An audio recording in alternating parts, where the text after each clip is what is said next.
These three SUVs used to cost more than some people's houses, and now you can grab one for the price of a used Camry. But here's the thing, just because they're cheap doesn't mean they're a bad deal. In fact, one of them might be the smartest purchase you will ever make, or the dumbest. Let's find out. Alright, let's kick things off with a name that even your grandma trusts, the Toyota RAV4. Now I know what you're thinking. A RAV4? That's not exciting, that's what my dentist drives. And you're probably right, your dentist does drive one. Your neighbor drives one. That lady who cuts you off in the school parking lot every single morning? Yeah, she's in a RAV4 too. And there's a very good reason for that. This thing simply refuses to die. See, back when the RAV4 first hit the scene in the mid-90s, Toyota basically invented the compact SUV segment. Nobody was really doing it. You either had a sedan or you had a big, thirsty, truck-based SUV that drank fuel like it was going out of style. Toyota looked at that and said, what if we made something in between? Something that's easy to drive, easy to park, and doesn't make you cry at the gas station. And the world said yes, loudly. Fast forward to today, and the RAV4 has been one of the best-selling SUVs on the planet for years. But here's where it gets interesting for you, the smart buyer. Because while everyone is chasing the latest model and paying top dollar at the dealership, the previous generations, we're talking the 4th gen from 2013 to 2018, and even early 5th gens from 2019 onward, have dropped in price significantly. We're talking about a vehicle that originally stickered for $30,000, $35,000, and now you can find clean examples for $15,000, sometimes even under $12,000 if you know where to look. That is a lot of car for the money. And the reason this matters is because Toyota didn't just make the RAV4 popular, they made it bulletproof. Under the hood, you're typically looking at a 2.5-liter four-cylinder that Toyota has refined over decades. It's not going to win any drag races, let's be honest. A shopping cart with a tailwind might give it a run for its money, but that engine will happily do 200,000 miles without breaking a sweat. Some owners have reported 300,000 plus, with nothing more than regular oil changes and basic maintenance. That's not a car, that's a cockroach, and I mean that as a compliment. The transmission, whether you go with the 6-speed automatic on the older models or the 8-speed on the newer ones, is equally solid. Toyota spent billions in engineering to make sure these drivetrains are as reliable as sunrise. And if you're looking at the hybrid version, even better. Toyota's hybrid system is the most proven in the entire automotive industry. They've been doing it since the original Prius, and by the time they put it in the RAV4, they had already worked out every possible issue. The hybrid RAV4 gives you somewhere around 38 to 40 miles per gallon combined, which means you're basically waving at gas stations as you drive past them. Now, the interior isn't going to blow your mind, let's keep it real. It's functional, it's clean, it's well organized, but nobody is going to sit in a RAV4 and feel like they're in a luxury lounge. The materials are decent, everything works, and Toyota's infotainment system gets the job done if it isn't the prettiest thing on the screen. But you know what? You're not buying this car to impress people at a valet stand. You're buying it because you want something that starts every single morning, carries your family and your stuff, and doesn't drain your bank account in repairs. Speaking of which, let's talk about what you actually need to watch out for, because no car is perfect, not even a Toyota. If you're looking at the 4th generation, the 2013 to 2018 models, pay close attention to the water pump. Some of these had an internal water pump that's driven by the timing chain, and if it fails, it can leak coolant into the engine oil. That's not a fun conversation to have with your mechanic. It's not incredibly common, but it does happen, so get a proper inspection before you buy. Also on those years, check for excessive oil consumption. Some 2.5-liter engines from that era were known to burn a little more oil than you'd expect. It's usually not catastrophic, but it's worth knowing before you commit. On the newer 5th gen models, the main complaints are mostly about the infotainment system being a bit laggy and some owners reporting wind noise at highway speeds. Honestly, those are luxury problems compared to what other brands give you at the same price point. One more thing, always check the all-wheel drive system if the vehicle has it. Take it for a test drive on a dirt road or a wet surface and make sure it engages properly. The RAV4's all-wheel drive system is generally reliable, but like anything mechanical, it needs to be verified, especially on a used vehicle. So, bottom line, the RAV4 is one of those rare SUVs where depreciation actually works in your favor. You let someone else take the hit on the first few years of ownership, you swoop in, grab one at a fraction of the original price, and you drive it into the ground for the next decade without a single major headache. It's not flashy, it's not sexy, it's not going to make your heart race, but your wallet is going to be very, very happy. Now, if the RAV4 is the sensible, responsible choice, the next SUV on our list took a completely different approach to life. A completely different approach to life. Because while the RAV4 is the compact, fuel-sipping, I only need to carry my kids and some groceries kind of SUV, this next one looked at a family of 7 and said, "Get in, all of you, there's room." Ladies and gentlemen, meet the Honda Pilot, the SUV that proves you don't need a minivan to haul your entire extended family to Thanksgiving dinner. And honestly, half the people who buy a Pilot are secretly minivan people who just couldn't bring themselves to make that commitment. No judgment, we've all been there. But here's the thing about the Pilot that most people overlook. This is genuinely one of the best values in the used 3-row SUV market right now, and it's not even close. Let me explain why. When the Pilot first launched back in 2003, Honda already had a reputation for engineering things that last forever. They looked at the mid-size SUV market, saw a bunch of truck-based, body-on-frame dinosaurs guzzling fuel and riding like covered wagons, and decided to build something smarter. The Pilot was unibody from day one, which means it drives like a car, not like a piece of construction equipment.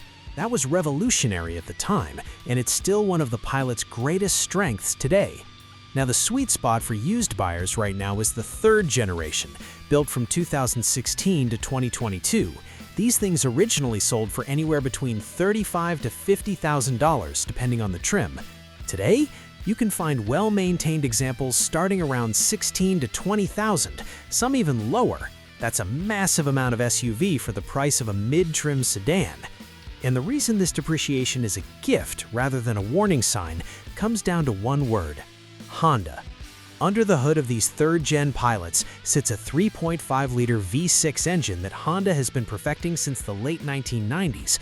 This is the J-Series engine family, and if you know anything about Honda engineering, you know this engine is practically a legend.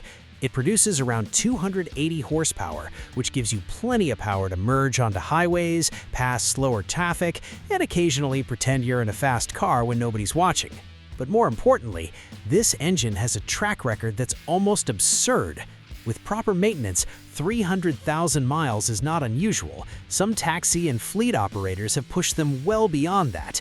It's the kind of engine that makes European manufacturers lose sleep at night, wondering how Honda does it for half the cost. The ride quality is where the Pilot really separates itself from the competition, too. Because it's unibody, it handles more like a large sedan than a traditional SUV. The steering is precise, the suspension soaks up bumps without turning your spine into a xylophone, and it's genuinely comfortable on long road trips. If you've ever driven 8 hours in a cheap SUV and arrived feeling like you just lost a boxing match, you'll appreciate what Honda did here. And let's talk about that interior space, because this is where the Pilot earns its name. The first 2 rows are genuinely spacious. Adults can sit comfortably without playing footsie with the person in front of them. The 3rd row is, well, it's the 3rd row. It's fine for kids, it's tolerable for adults on short trips, and it folds flat when you need to haul something bigger than a human, like furniture, or your ego after someone beats you at a traffic light. The cargo space behind the 3rd row is actually usable too, unlike some competitors that give you enough room for a backpack and a prayer. Now, I wouldn't be doing my job if I didn't tell you what to watch out for, because even Honda isn't immune to making mistakes, they're just better at hiding them. The biggest thing you need to know about the 3rd-gen Pilot is the transmission. The 2016 and 2017 models came with a 9-speed automatic that Honda was still figuring out. Early examples had rough shifting, hesitation between gears, and some owners reported a shudder at low speeds that felt like the car was having an existential crisis about which gear to choose. Honda issued software updates that improved things significantly, but if you're buying a 2016 or 2017, make absolutely sure those updates have been applied and take it for a long test drive. Don't just drive around the block, get it on the highway, drive it in stop-and-go traffic and pay attention to how the transmission behaves. If it feels clunky or indecisive, walk away. There are plenty of good ones out there. The 2018 and newer models are much better in this regard, as Honda refined the calibration and worked out most of the kinks. If you can stretch your budget to a 2019 or 2020, even better. Those are the sweet spot where you get the improved transmission, the refreshed styling, and a more refined infotainment system. Speaking of infotainment, the early third-gen models had a system that was painfully slow and lacked a physical volume knob, which drove people absolutely insane. Honda listened and added the knob back in the 2019 refresh. It's a small thing, but trust me, after 3 days of jabbing a touchscreen to lower the volume while driving, you'll understand why people rioted. Another thing to check, the variable cylinder management, or VCM. This is Honda's fuel-saving technology that deactivates some cylinders under light load. It works fine in theory, but over time it can cause excessive oil consumption and spark plug fouling in some engines. It's not a deal breaker, but check the oil level during your inspection and ask the owner if they've noticed any consumption between changes. Some owners even install VCM disablers, which is a small device that keeps all 6 cylinders firing all the time. It costs a little more in fuel, but it gives peace of mind. Other than that, the usual suspects apply. Check for consistent service records, look for any signs of flood or accident damage, and make sure the all-wheel drive system engages smoothly if the vehicle has it. The Pilot is offered in front-wheel drive as well, which is perfectly fine for most people and saves you a bit in fuel and purchase price. So where does this leave us? The Honda Pilot is essentially the Swiss Army knife of the SUV world. It does everything well, nothing badly, and it costs a fraction of what it did when it was new. It's the kind of car that won't make your neighbors jealous, but it will make them quietly wonder how you always seem to have money left over at the end of the month.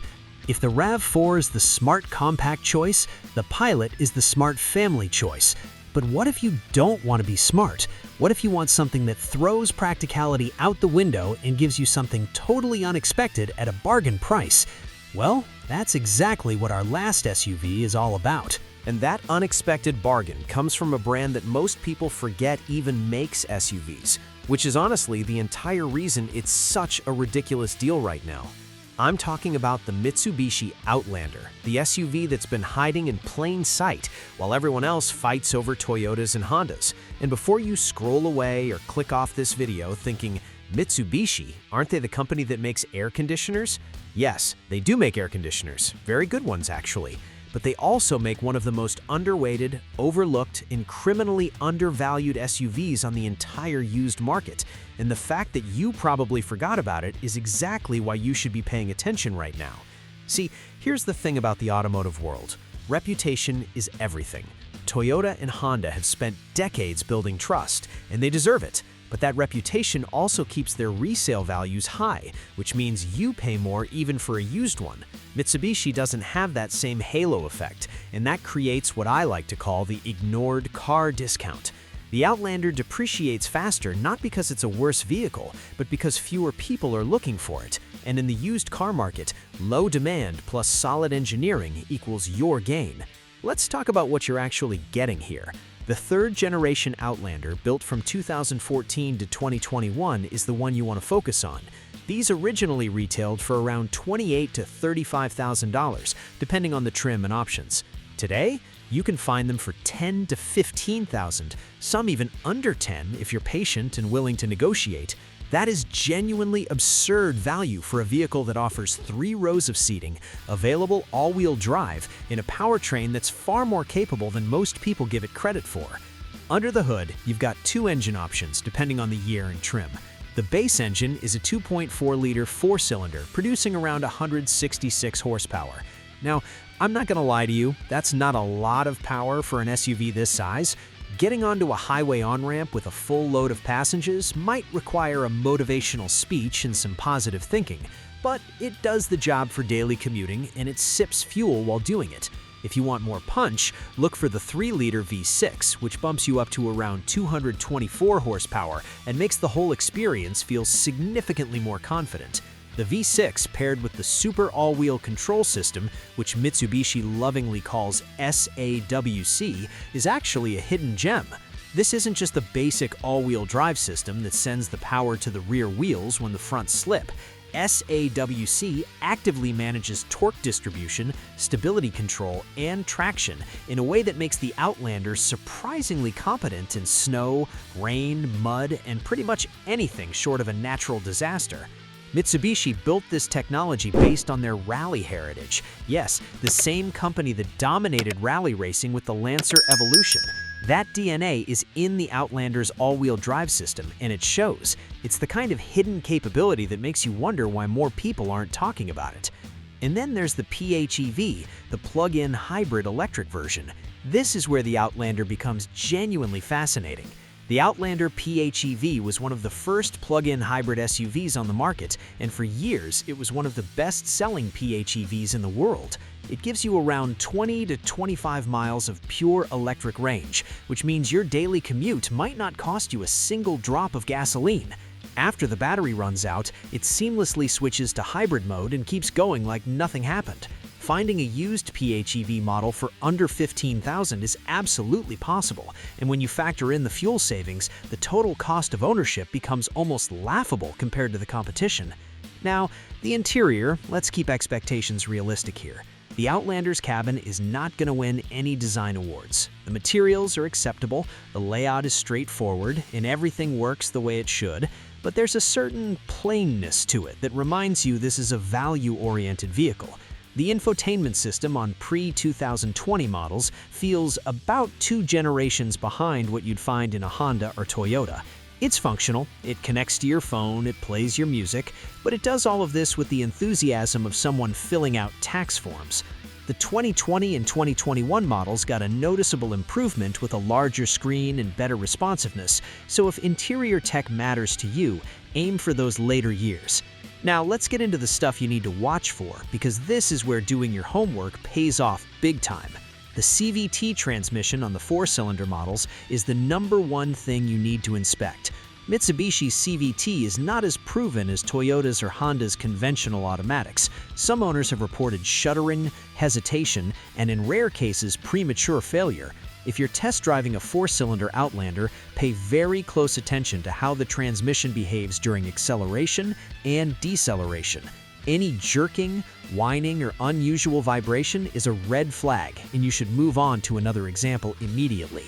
If possible, prioritize models that come with documented transmission fluid changes. That's a strong sign the previous owner cared about the vehicle. The V6 models use a conventional 6-speed automatic, which is significantly more reliable and doesn't carry the same concerns. That alone is a compelling reason to hunt for a V6 if your budget allows. Another point of attention, check the suspension components carefully. The Outlander is not a heavy-duty vehicle, and the front lower control arm bushings and rear stabilizer links are known to wear faster than you'd expect, especially in areas with rough roads or harsh winters. This isn't expensive to fix, but if you hear clunking or knocking over bumps during your test drive, you know exactly what it is, and you can use it as a negotiating tool to bring the price down even further. Also, on the PHEV models, have the battery health checked. The hybrid battery is generally reliable, but on higher mileage examples, degradation can reduce your electric-only range. A proper diagnostic scan will tell you the battery's state of health, and anything above 75% capacity is perfectly acceptable for a used vehicle. One last thing, rust. Depending on where the vehicle spent its life, check the undercarriage, the wheel arches, and around the tailgate thoroughly. The Outlander's paint and corrosion protection isn't quite at Toyota's level, so vehicles from regions with heavy road salt may show surface rust earlier than you'd like. A clean undercarriage on a used Outlander is a beautiful thing and tells you a lot about how the car was treated. So let me bring this all together. The Mitsubishi Outlander is the wild card on this list. It's the one nobody's talking about, nobody's fighting over, and nobody's paying a premium for. And that's precisely what makes it the most interesting deal of the three. You get 3-row seating, available rally-bred all-wheel drive, a plug-in hybrid option that barely existed at this price point, and a depreciation curve so steep it practically pays you to buy it. Is it perfect? No. Is it as polished as a Toyota or Honda? Not quite. But does it deliver way more than what you pay for it? Absolutely. And in this market, that's the definition of a smart buy. So, There you have it. 3 SUVs, 3 completely different personalities, one thing in common: they were all expensive, and now they're all incredible opportunities waiting for someone smart enough to grab them. If you enjoyed this video, do me a favor, smash that like button so hard your phone feels it. Subscribe if you haven't already, because we do this every single week, finding you the best deals the car market has to offer. Drop a comment below telling me which one of these 3 you'd actually buy with your own money. And if there's an SUV you think should have been on this list, let me know. It might just end up in the next video. Until then, drive smart, buy smarter, and I'll see you in the next one.